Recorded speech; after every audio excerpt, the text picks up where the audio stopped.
হরে কৃষ্ণ। মহাপুণ্যপ্রদায়িনী, সমস্ত পাপ হারিণী, 1,000 অশ্বমেধ যজ্ঞর ফল পাওয়া যায় একটি একাদশীর মাধ্যমে। সে একাদশীর নাম হলো পার্শ্বদ একাদশী বা পরিবর্তনী একাদশী।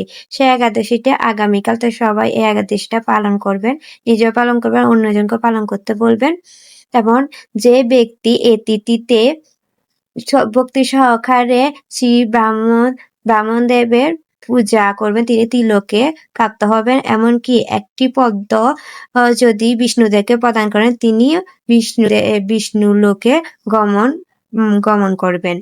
তো আপনারা সবাই কালকে পারলে একটি পদ্ম বিষ্ণুদেবকে প্রদান করবেন।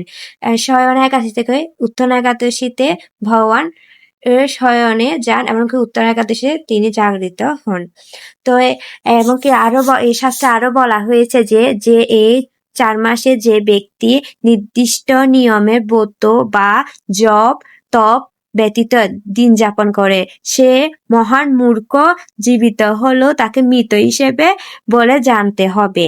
তো এই 4 মাসে 4টি মানে নিয়ম বর্জন করতে বলেছে। তো 4টি নিয়ম হচ্ছে, শ্রাবণ মাসে হচ্ছে শাক বর্জন, আর ভাদ্র মাসে দই বর্জন, আশ্বিন মাসে দুধ বর্জন, আর কার্তিক মাসে হচ্ছে মাসকলা বর্জন। তো আপনারা এই 4টি জিনিস আপনারা বর্জন করবেন। তো এই 4 মাসে শ্রীকৃষ্ণের আরাধনা করতে বলেছে। তো আপনারা অবশ্যই এই 4 মাস একটু ভগবানের সেবা করেন।